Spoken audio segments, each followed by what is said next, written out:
Hello everyone, बहुत बहुत स्वागत है आपका हमारे यूट्यूब चैनल हिंदी ऐप पर। तो कैसे हैं आप सभी? मैं उम्मीद करती हूँ आप लोग ठीक होंगे और अपनी अपनी परीक्षाओं की तैयारी कर रहे होंगे। तो आज का टॉपिक है हम लोग का हिंदी के कुछ महत्वपूर्ण प्रश्न जो कि एग्जाम में बार बार पूछा गया प्रश्न है। ठीक है, तो स्टार्ट करते हैं। वन क्वेश्चन है, हिंदी की विशिष्ट बोली ब्रजभाषा किस रूप में सबसे अधिक प्रसिद्ध है? ठीक है, हिंदी की विशिष्ट बोली किसे माना गया है? ब्रजभाषा को। ठीक है, ब्रजभाषा हिंदी की विशिष्ट बोली है और ब्रजभाषा को किस रूप में सबसे अधिक प्रसिद्ध है? ठीक है, सबसे अधिक प्रसिद्ध है, इसका राइट आंसर है काव्य भाषा। काव्य भाषा के रूप में प्रसिद्ध है ब्रजभाषा। ठीक है, अगला है टू क्वेश्चन, भारतवर्ष में हिंदी को आप किस वर्ग में रखेंगे? भारतवर्ष हिंदी को आप किस वर्ग में रखेंगे? इसका राइट आंसर है राज्य भाषा। राज्य भाषा के वर्ग में रखेंगे भारतवर्ष हिंदी को। ठीक है, अगला है थ्री क्वेश्चन, दक्षिणी भारत हिंदी प्रचार सभा का मुख्यालय कहाँ पर स्थित है?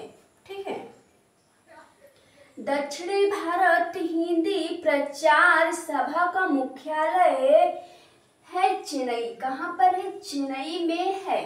चेन्नई में है दक्षिणी भारत हिंदी प्रचार सभा का मुख्यालय। ठीक है, अगला है फोर क्वेश्चन, संविधान के अनुच्छेद 351 में किस विषय का वर्णन किया गया था? ठीक है, अनुच्छेद 351 में किस विषय का वर्णन किया गया है? इसका राइट आंसर है हिंदी के विकास के लिए निर्देश। हिंदी के विकास के लिए निर्देश दिया गया है अनुच्छेद 351 के तहत। ठीक है, अगला है फाइव क्वेश्चन, भाषा के आधार पर भारतीय राज्यों की पुनः संरचना की गई थी। भाषा के आधार पर भारतीय राज्यों की संरचना, ठीक है, संरचना की गई थी सन 1956 ईस्वी में किया गया था भाषा के आधार पर भारतीय राज्यों की संरचना। ठीक है, अगला है सिक्स क्वेश्चन, भारतीय संविधान की 8वीं अनुसूची में शामिल भाषाओं की संख्या कितनी होती है?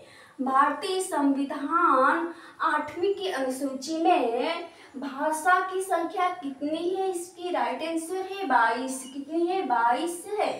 22 भाषा शामिल है। ठीक है, 8वीं अनुसूची के तहत। ठीक है, अगला है सेवन क्वेश्चन, राजकीय कार्यों में प्रयुक्त होने वाली भाषा कहलाती है? राजकीय कार्यों में प्रयुक्त होने वाली भाषा क्या कहलाती है? इसका राइट आंसर है राज्य भाषा। राज्य भाषा कहलाती है राजकीय कार्यों में प्रयुक्त होने वाली भाषा। ठीक है, अगला क्या है एट क्वेश्चन, भारतीय संविधान में किन अनुच्छेदों में राज्य भाषा संबंधित प्रावधानों का उल्लेख किया गया था? ठीक है, भारतीय संविधान किन अनुच्छेदों में राज्य भाषा संबंधित प्रावधानों का उल्लेख किया गया था? इसका राइट आंसर है 343 से 351। 343 से 351 के अनुच्छेद में राज्य भाषा संबंधित प्रावधानों का उल्लेख किया गया था। ठीक है, तो उम्मीद करती हूँ आप लोग को समझ में आ गया होगा आज की क्लास में। बस इतना ही, फिर अगले नेक्स्ट क्लास में पढ़ेंगे। Have a nice day.